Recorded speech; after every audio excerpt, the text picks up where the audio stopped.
Hey everyone, thought I'd put this video together. Might be just something kind of neat and interesting.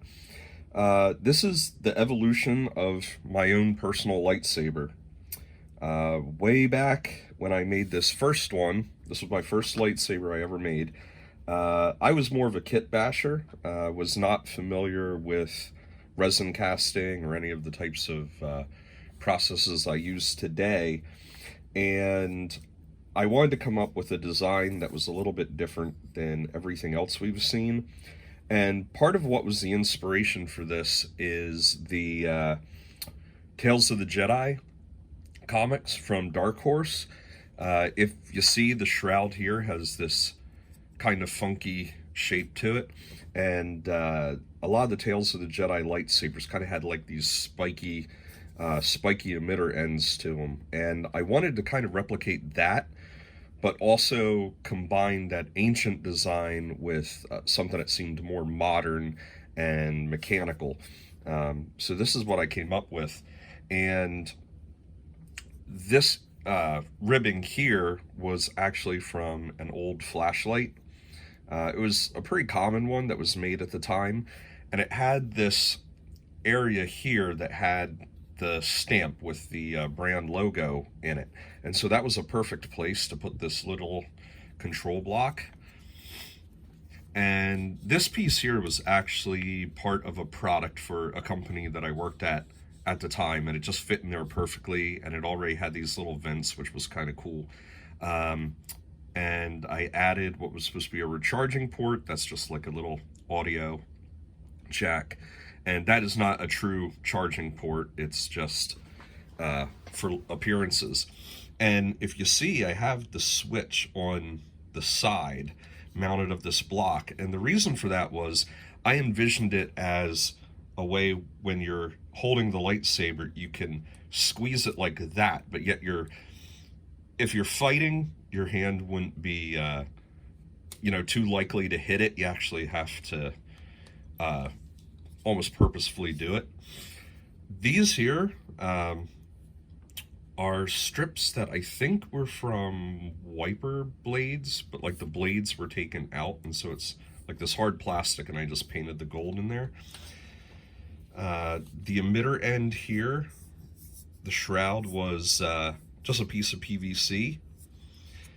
This knob here was off like an old stereo or something that was a found part. There was a knob over here which traveled on to my latest version, so right now I just have the studs sticking out. Here on the emitter end, this was also part of some sort of radio knob, and I just put a little mirror in there to have something, and painted it up. And the tube itself is just a plumbing tube, and if you see here, there's a little bit of a opening, and that was because I wanted to have this threaded end to it. This is all plumbing stuff here.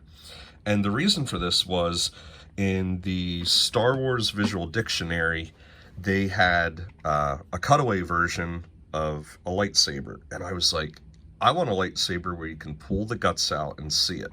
So that's specifically why I used this type of pipe, because it had the thread. And then you can see the guts in here, and I have part of just some circuit board and some other little bits, the emitter crystals, and the power cell. So I just thought that was something kind of cool that I wanted in my lightsaber, because this was never meant to actually be dueling with. It was just to have as the hilt. But despite all the gimmicks that I have in this, this was actually the first lightsaber I ever made. And then we graduate to this version. Now, between making this and making this one, I started working on a Star Wars fan film that I was writing and acting in and everything. I was doing a little bit of everything, along with a friend of mine. And it was really where I cut my teeth on a lot of prop making early on. It was mainly because we needed props, and I had to learn how to make stuff in order to do the film, which unfortunately we never finished. I think I kind of set our ambitions rather high, especially for what fan films were doing at the time. There was plenty at the time, but ours was pretty ambitious. So I changed the design a little bit. I got rid of the hand grips at the back because I thought actually fighting with it kind of dug into the hand a bit, but I really liked this unique design, so I was able to find another flashlight that had that to it. This piece went from being just a thin piece of plastic to actually a machined chunk of aluminum because I needed it to be durable. Once again, the charging port traveled on to the latest version. Or no, that was the on-off button. There's a charging port.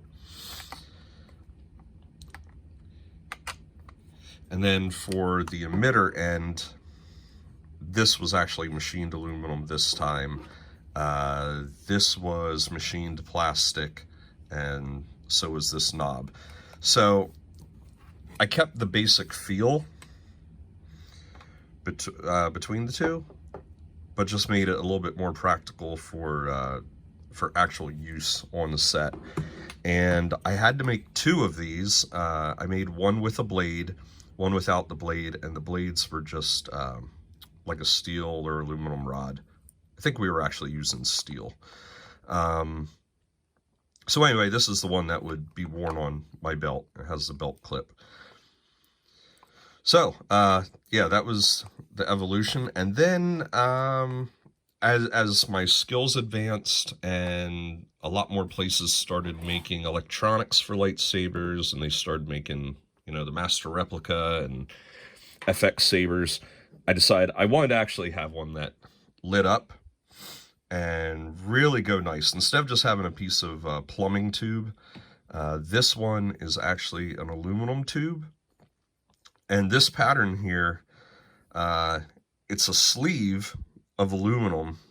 It's rather thin down there. That was all machined, and that was very, very, very challenging to make that. I do have it painted to kind of give it a slightly different look between the buttons and that. I thought going with black the way I had on the other ones might be a little bit too much black over the whole saber. I'm kind of happy I went that direction. I think this is a nice balance between the colors. I decided to put grips back here because I just thought it was too plain without anything, but I limited it to only 4 grips, and these are actually just little plates of aluminum with button head screws. There's the charging port that I scavenged from one of the previous ones. I got the power switch with this. Is just a little piece of plastic that is fit over a pretty common slide switch. Went a little bit shorter on this piece, so this block doesn't stick out as much. This is now, instead of plastic, it's machined aluminum. And this knob is actually from the very first one I made, because it was actually a store-bought knob, and I wanted to keep that one. Machined aluminum there. This, again, was a piece of PVC. Now, what I did for this back part here, I needed threads, and there was no way I could cut aluminum threads like this. So this pommel was actually from Custom Saber Shop. And so that way I can access the batteries. And the threads in here were from a short section of tube I bought from Custom Saber Shop, and I cut off the threads, and then on a lathe I turned enough room to make a real snug fit to add threads to this tube. And maybe people who are more into the sabers that I am might recognize this. I don't remember where I got this unit. I think it was off one of the early Master Replica sabers. There was one I know where you could change between 3 different colors. It was kind of like a build your own. That might have been where this was from. And it originally was powered on 4 AAA batteries, but I only needed 3 for this application, so I just ran a jumper wire. And so that is hooked into a saber board, and I added this little handle so I can actually remove it. So really, the custom saber shop stuff was the only metal work that I really had to buy from somewhere else. And then I wanted a unique color. There we go.